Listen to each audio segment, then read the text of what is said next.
Journée mondiale du diabète. En Chine, le changement de style de vie a entraîné une forte hausse du nombre de malades et cela pourrait devenir un problème de santé publique nationale. Nous retrouvons sur place Christophe Gascard.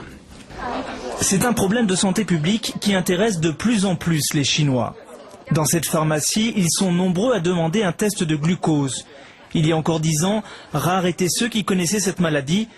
Aujourd'hui, plus de 600 000 Pékinois sont déjà concernés par le diabète.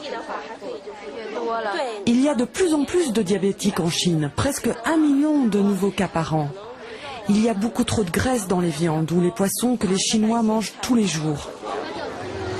En Chine, le développement économique a apporté un changement de style de vie et entraîné une forte hausse du nombre de personnes atteintes du diabète de type 2, celui lié à l'obésité.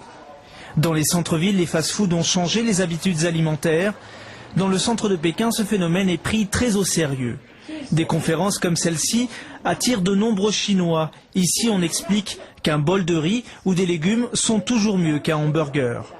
Autre recommandation, pratiquer du sport régulièrement. Dans les rues de Pékin, des équipements sportifs sont accessibles à tous. On estime aujourd'hui qu'il y aura environ 20 millions de Chinois diabétiques, peut-être même 50. Un phénomène identique en Inde, et si rien n'est fait dans les prochaines années, ce chiffre pourrait facilement doubler.